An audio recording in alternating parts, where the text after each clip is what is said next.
Welcome friends.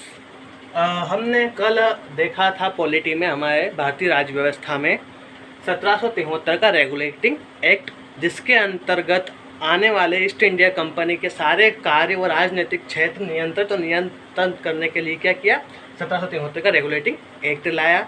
और उसके बाद 1774 में क्या किया गया, कलकत्ता में एक उच्चतम न्यायालय का निर्माण किया गया। अब हम पढ़ेंगे आगे की कौन कौन से एक्ट लाए गए, कौन कौन सी ऐसी सुविधाएं लाई गई ईस्ट इंडिया कंपनी द्वारा जो भारतीयों के लिए सुविधाजनक थी या असुविधाजनक थी। ये फायदेमंद, हालांकि जब एक्ट लाया था 1773 का रेगुलेटिंग एक्ट, वह केवल ईस्ट इंडिया कंपनी के लिए ही था। अब जो आगे आने वाले एक्ट रहेंगे वो किसके लिए रहेंगे, या तो भारतीयों के लिए रहेंगे और या फिर ईस्ट इंडिया कंपनी के सुविधाजनक के लिए रहेंगे। किसके लिए रहेंगे वो हमें आगे पढ़ना है, ठीक है। तो कल हमने 1773 के रेगुलेटिंग एक्ट के बारे में पढ़ा था कि वहाँ पर क्या था, राजनीतिक और आपके जो प्रशासनिक सेवाएं हैं वो सारी हाथ किसके हाथ में है, वो ईस्ट इंडिया कंपनी के हाथ में है। आज हम पढ़ेंगे उसके बाद वाला दूसरा एक्ट हमारा क्या है कि 1784 का Pitt's India act. Pitt's India act कब का, 1784 का। पहला एक्ट कब लाया गया, 1773 में। दूसरा एक्ट कब लाया गया, 1784 में, ठीक है। तो 1773 का जो आपका एक्ट है उसका क्या नाम है, रेगुलेटिंग एक्ट। और 1784 का जो एक्ट लाया गया उसका नाम क्या है, पिट्स इंडिया एक्ट है, ठीक है। तो इसके अंतर्गत क्या क्या हुआ वो हमें आज पढ़ना है, ठीक। तो लिखिएगा, इसने कंपनी के राजनीतिक और वाणिज्यिक कार्यों को पृथक पृथक कर दिया। 1773 के रेगुलेटिंग एक्ट में राजनीतिक और वाणिज्यिक यानी जो अन्य कार्य किया करते थे ईस्ट इंडिया कंपनी वाले, वो सेम थे। मतलब क्या थे, सारे किसके हाथ में थे, ईस्ट इंडिया कंपनी के हाथ में थे, ठीक है। लेकिन 1784 के पिट्स इंडिया एक्ट के आने के बाद जो कार्य थे वाणिज्यिक और राजनीतिक, वो दोनों कार्य क्या हो गए, अलग हो गए। यानी राजनीतिक कार्य किसी के हाथ में चला गया, तो वाणिज्यिक कार्य यानी जो आप देख रेख करते थे, सामान आयात निर्यात करते थे, उसका कार्य किसी और के हाथ में चला गया। उसका जो आप जॉब थे जो किसी और के हाथ में चला गया, ठीक है। किसके हाथ में चला गया, इसने निदेशक मंडल को कंपनी के व्यापारिक मामलों में अधीक्षण की अनुमति तो दे दी, लेकिन राजनीतिक मामलों में प्रबंध के नियंत्रण बोर्ड ऑफ कंट्रोल नाम से एक नए निकाय का गठन किया। क्या कि भाई जो व्यापार था, वाणिज्यिक मतलब जो व्यापार कर रहा था, वह व्यापारिक यानी वाणिज्यिक कार्य तो कंपनी के हाथ में ही रहा। वाणिज्यिक कार्य किसके हाथ में रहा, कंपनी के हाथ में ही रहा। लेकिन 1784 के पिट्स इंडिया एक्ट के दौरान उन्होंने बोर्ड ऑफ कंट्रोल बना दी। क्या बना दी, बोर्ड ऑफ कंट्रोल बना दी। जैसे मेंबर ऑफ पार्लियामेंट या पार्लियामेंट्स होती हैं, उस प्रकार उन्होंने क्या बना दी, बोर्ड ऑफ कंट्रोल बना दी। तो बोर्ड ऑफ कंट्रोल के हाथ में उनका राजनीतिक सारा कार्य चला गया, ठीक है। और जो आपके व्यापारिक या वाणिज्यिक जो कार्य थे, आदान प्रदान करना, निर्यात आयात निर्यात करना, वो सारे कार्य कंपनी के हाथ में ही रहे, ठीक है। नाम से एक निकाय का गठन किया। इस प्रकार द्वैत शासन की व्यवस्था शुभारंभ हुआ।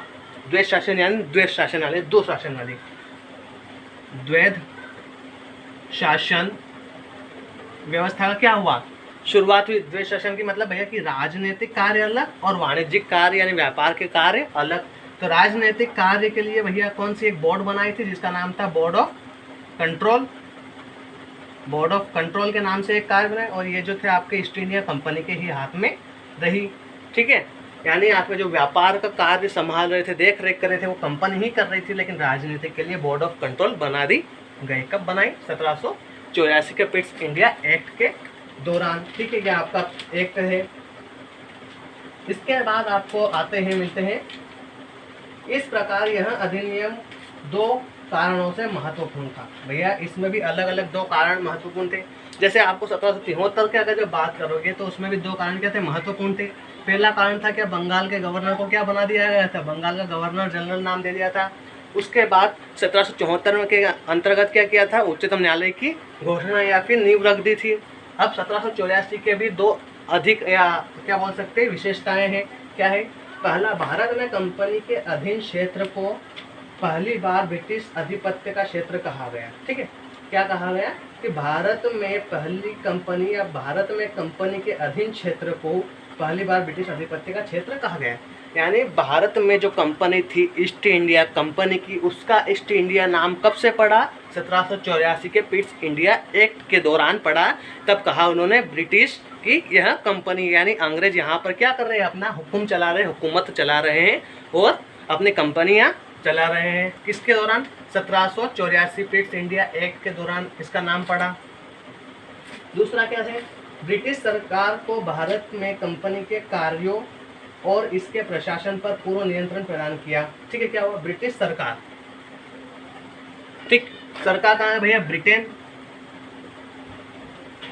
ब्रिटिश सरकार ने क्या किया? जो कंपनी थी ईस्ट इंडिया कंपनी थी, जो ब्रिटेन से आई थी, उन्होंने क्या किया? पूरी तरह से नियंत्रित कर रखा था, ताकि जो पूरा हाथ दे रखा हुआ था, व्यापारिक हाथ किसके हाथ में था? ब्रिटिश सरकार ने किसको दे रखा था? ईस्ट इंडिया कंपनी को। यानी जो सारे काम का देख रेख कर रही थी वो कौन सी कंपनी कर रही थी? ईस्ट इंडिया कंपनी कर रही थी। यानी ब्रिटिश सरकार ने उसको आज़ादी दे रखी थी कि आप अपना व्यापारिक मामला आप सुलझाओ, और बाकी जो आपके राजनीतिक मामले होंगे वो कौन सुलझाएगा? बोर्ड ऑफ कंट्रोल सुलझाएगा। ठीक है, तो किसमें? 1784 में। यहाँ केवल 2 पॉइंट याद रखने योग्य बात है कि बोर्ड ऑफ कंट्रोल का निर्माण कब हुआ? 1784 के पिट्स इंडिया एक्ट द्वारा। और यही व्यापारिक या वाणिज्यिक और राजनीतिक कार्यों को क्या कर दिया? पृथक पृथक कर दिया, अलग अलग कर दिया। राजनीतिक किसके हाथ में चली गई? बोर्ड ऑफ कंट्रोल के हाथ में चली गई। और जो आपकी व्यापारिक थी या वाणिज्यिक थी वो किसके हाथ में चली गई? कंपनी के हाथ में आ गई। ठीक है, तो यहाँ पर मतलब जो कुछ भी कार्य कंपनी करती थी उसमें राजनीतिक कोई भी दखल अंदाजी नहीं किया करते थे, यानी किसी प्रकार की भी दखल अंदाजी नहीं होती थी या हुआ करती थी। इसके बाद आपका अगला अधिनियम आता है 1833 का चार्टर अधिनियम। इसके अंतर्गत क्या होता है? फिर एक और अधिनियम लाया गया जिसका नाम है चार्टर अधिनियम। ठीक है, क्या नाम है? 1833 का चार्टर अधिनियम लाया गया। फिर ठीक, पहले 1773 का रेगुलेटिंग एक्ट, फिर 1784 का पिट्स इंडिया एक्ट, फिर लाया गया 1833 का चार्टर अधिनियम। इसके अंतर्गत आने वाली क्या क्या कार्य थी? इसने बंगाल के गवर्नर जनरल को भारत का गवर्नर जनरल बना दिया।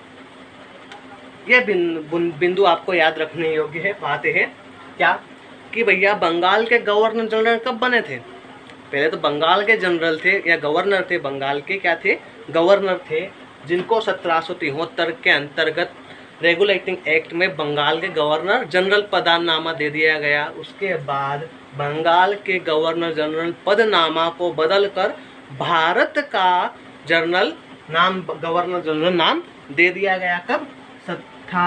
1833 के चार्टर अधिनियम में क्या किया गया कि भैया बंगाल के गवर्नर को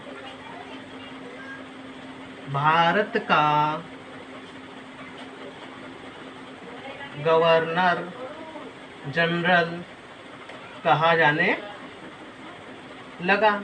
ठीक है, 1833 के चार्टर अधिनियम में यह पहला पॉइंट याद रखने योग्य, जिसमें सभी नागरिक और सैन्य शक्ति निहित थी। यानी जब कोई नागरिक अन्य कार्य करता था या किसी प्रकार की अन्य व्यवस्थाएं प्रदान करना चाहता था या लेना चाहता था, उसको परमिशन किससे लेनी पड़ती थी? भारत का गवर्नर जनरल से। वह सैन्य शक्ति थी, यानी सेना की जो शक्तियाँ थी वो किसके हाथ में थी? भारत के गवर्नर जनरल के हाथ में थी सैन्य शक्ति। और आपको जो नागरिक अगला जो भी आप कार्य करना चाहते हैं उसकी परमिशन भी आपसे भारत के गवर्नर जनरल से लेनी पड़ती थी। ठीक है, इस प्रकार इन अधिनियम ने पहली बार एक ऐसी सरकार का निर्माण किया जिसका ब्रिटिश कब्जे वाले संपूर्ण भारतीय क्षेत्र पर पूर्ण नियंत्रण था। ठीक, 1833 का चार्टर अधिनियम ने ऐसी सरकार का निर्माण किया जो पूरे भारत में केवल ब्रिटिश सरकार के नाम से ही जानी जाती थी। यानी पूरे भारत में पूरी तरीके से कब फैल गई थी ब्रिटिश सरकार? ब्रिटेन की सरकार, अंग्रेज कब फैल गए थे? 1833 में पूरे भारत में क्या हो गए थे? फैल गए थे। और उन्होंने अपनी कंपनी शुरू कर दी थी कि भैया जो कुछ भी कार्य करना हो, नागरिक को किसी को कार्य करना, किसी सैन्य या सैनिक बल को कार्य करना हो, तो उसको परमिशन किसकी पड़ती थी? आवश्यकता भारत के गवर्नर जनरल की जो पूर्व नाम क्या था, बंगाल के गवर्नर जनरल का नाम था, ठीक है। उसके बाद सेकंड पॉइंट है, इसने मद्रास और बम्बई के गवर्नरों को विधायिका संबंधी शक्ति से वंचित कर दिया। कहाँ के? मद्रास और बम्बई। सेकंड पॉइंट आता है आपका 1833 के चार्टर अधिनियम में, मद्रास और बम्बई या वर्तमान मुंबई के क्षेत्रों को या उनके गवर्नर जनरलों को क्या कर दिया गया कि आप भैया राजनीति में नहीं रहोगे, केवल राजनीति किसके हाथ में रहेगी? बंगाल के गवर्नर, जिसका अब नाम दे दिया है भारत के गवर्नर जनरल नाम दे दिया गया है, ठीक है। अब सारी शक्ति किसके हाथ में चली गई? भारत के गवर्नर जनरल के हाथ में चली गई। मद्रास के में नहीं रही, मतलब मद्रास का जो गवर्नर था उसके पास नहीं रही। मुंबई का या बम्बई का जो गवर्नर था उसके पास भी किसी प्रकार की शक्ति नहीं रही। सारी शक्ति ले ली गई किसके द्वारा? भारत के गवर्नर जनरल के द्वारा ले ली गई, ठीक है। फिर थर्ड पॉइंट क्या आते हैं, भारत के गवर्नर जनरल को पूरे ब्रिटिश भारत में विधायिका के असीमित अधिकार प्रदान किए गए, ठीक है। क्या है? भारत के गवर्नर जनरल को पूरे ब्रिटिश भारत में क्या किया गया? विधायिका असीमित प्रदान। मतलब जब मद्रास और बम्बई से जब शक्तियाँ छीन ली गई, मतलब मद्रास के जो गवर्नर थे और बम्बई के जो गवर्नर थे उनसे जब विधायिका की शक्ति यानी राजनीतिक शक्ति छीन ली गई, तो वह शक्ति किसे सौंपी गई? भारत के गवर्नर जनरल को सौंपी गई। किसके सौंपी गई? भारत के गवर्नर जनरल को शक्ति सौंपी गई। सारी शक्ति किसको सौंपी गई? अब भारत के गवर्नर जनरल को। इसके अतिरिक्त अगर जो इसके पहले बात करेंगे 1833 के, तो उसके पहले किसके? मद्रास के भी हाथ में था गवर्नर, जिसके पास भी सैन्य शक्ति व राजनीतिक शक्ति थी, और बम्बई के गवर्नर के पास भी सैन्य शक्ति व राजनीतिक शक्ति थी। लेकिन 1833 के चार्टर अधिनियम ने क्या किया कि इन दोनों राज्यों से, दोनों क्या बोल सकते सिटी से क्या कर लिए? अपनी गवर्नर पदनामा हटा लिया। वो भारत के गवर्नर जनरल पद केवल एक गवर्नर रहेगा जिसके पास सारी शक्ति रहेगी, ठीक है। उसके बाद ये जो आपको महत्वपूर्ण फैक्ट मैंने इसमें बताया 1833 के चार्टर अधिनियम में, ये आपको याद रखना है। पहला था 1773 का रेगुलेटिंग एक्ट, दूसरा आता है 1784 का 1784 का फिक्स इंडिया एक्ट, वह तीसरा आता है 1833 का चार्टर्ड अधिनियम। तीनों अधिनियम अलग अलग है, तीनों अधिनियम में कुछ न कुछ हुआ है, ठीक है। पहले अधिनियम में क्या हुआ कि भैया बंगाल के गवर्नर जनरल को क्षमा कीजिए, गवर्नर जनरल को क्या दे दिया गया? बंगाल के गवर्नर जनरल का पदनामा दे दिया गया। वह 1774 में कलकत्ता में एक उच्चतम न्यायालय का निर्माण हुआ। उसके बाद अगर आप नीचे आएंगे तो आपको मिलेगा 1784 का फिक्स इंडिया एक्ट, जिसके अंतर्गत राजनीतिक और वाणिज्यिक कार्यों का नियंत्रण करने के लिए अलग अलग कर दिया गया कि भैया गवर्नर के पास क्या चली जाएगी? राजनीति चली जाएगी, बाकी व्यापारिक क्षेत्र जो रहेगा वो कंपनी के पास ही रहेगा। ईस्ट इंडिया कंपनी के पास ही रहेगा स्थिर। 1833 तक आते आते क्या हुआ कि बम्बई और मद्रास दोनों से शक्तियाँ छीन ली गई, विधायिका शक्तियाँ छीन ली गई, यानी अब वो राजनीति में हिस्सा नहीं ले सकते। केवल किसके पास हिस्सा है? भारत के गवर्नर जनरल के पास ही यह इच्छा है या क्या शक्ति है जो वह किसी भी कार्य को, सैन्य कार्य को या फिर राजनीतिक कार्य में भाग ले सकता है, ठीक है। तो ये हो गए आपके 3 अधिनियम। हालांकि ये अधिनियम थोड़े बड़े, लेकिन मैं वही अधिनियम करवा रहा हूँ जो आपको एग्जाम के पॉइंट ऑफ व्यू व पॉइंट इम्पोर्टेंट आते हैं, पॉइंट वाइज इंपॉर्टेंट आते हैं, जिस प्रकार से आप लिख सको मार्क्स में जितने आपको पूछे आए, ठीक है, वो वैसे पूछेगा। ये जो अधिनियम है पूछ सकता है कि 3 नंबर में क्वेश्चन पूछ ले, ठीक है, 3 मार्क्स के लिए क्वेश्चन पूछ सकता है कि भैया बताइए कि 1773 के रेगुलेटिंग एक्ट के दौरान क्या हुआ। तो आप बता सकते हो कि भैया कलकत्ता में क्या बना? उच्चतम न्यायालय बनी। उसके बाद भैया वहाँ पर बंगाल के गवर्नर जनरल पदनामा दे दिया गया गवर्नर को, ठीक है। उसके बाद क्या हुआ? उसमें 1700 के लिए नियंत्रण करने के लिए क्या बनाई गई? एक सरकार बनाई गई 1773 में। आगे आप पढ़ोगे 1853 का चार्टर्ड अधिनियम, ठीक है। 1853 का चार्टर अधिनियम क्या है? इसने पहली बार गवर्नर जनरल की परिषद को एवं प्रशासनिक कार्यों को अलग कर दिया। क्या किया इसने? पहली बार गवर्नर जनरल की परिषद को विधायी एवं प्रशासनिक कार्यों को अलग कर दिया। यानी अब यहाँ गवर्नर से भी क्या हुए, कार्य बट गए थे। गवर्नर से भी क्या बट चुके थे। गवर्नर के पास ऐसी शक्ति थी कि वह विधायिका यानी आपकी राजनीतिक शक्तियाँ, विधायिका, उसके अंतर्गत आने वाली प्रशासनिक सेवा जो आती है, ठीक है, वो क्या हो गई थी, बट गई थी। यानी राजनीतिक भी इससे अलग हो गई थी और सैन्य शक्ति भी इससे अलग हो चुकी थी। किससे? गवर्नर जनरल पद से बाहर के किस अधिनियम के अनुसार? 1853 के चार्टर अधिनियम। यानी विधायिका तो रही गवर्नर के हाथ में, लेकिन जो सैन्य शक्ति थी वो क्या आ गई, उससे अलग हो गई। यानी उन्होंने अलग ही अपना कुछ चयन कर लिया। यानी वह किसके हाथ में नहीं रही? गवर्नर के हाथ में नहीं रही। ठीक है, अब यहाँ से क्या होगा, जब पता चला कि सैन्य शक्ति ने क्या कर दिया, विद्रोह कर दिया। क्या कर दिया है? विद्रोह कर दिया है। ठीक है, इसके अंतर्गत जब सैन्य शक्ति क्या करेगी, विद्रोह करेगी, तो अब क्या होगा, यहाँ से रानी को लगेगा, जब ब्रिटेन में बैठी सरकार थी, ब्रिटिश सरकार ईस्ट इंडिया कंपनी की, उनको लगेगा कि भैया अब भारत ईस्ट इंडिया कंपनी से चलने नहीं वाला है। मतलब क्या होगा कि अब चाहे तो अगर विद्रोह कर देंगे तो हम उनको क्या करेंगे, हमको उनको छोड़ना ही पड़ेगा या फिर कुछ अन्य कार्य करके उनको दबाना पड़ेगा। अब इतने सारों को विद्रोह करते समय वो मार तो सकते नहीं थे, इसलिए उन्होंने कुछ दूसरा सोचा कि क्या करें। अब एक मीटिंग बुलाई गई। मीटिंग के अंतर्गत उन्होंने क्या किया कि भैया सोचा समझा और सीधा जो शासन था, गवर्नर के हाथ में शासन था, वह शासन सीधा कहाँ चला जाएगा, ब्रिटेन की महारानी के पास चला जाएगा।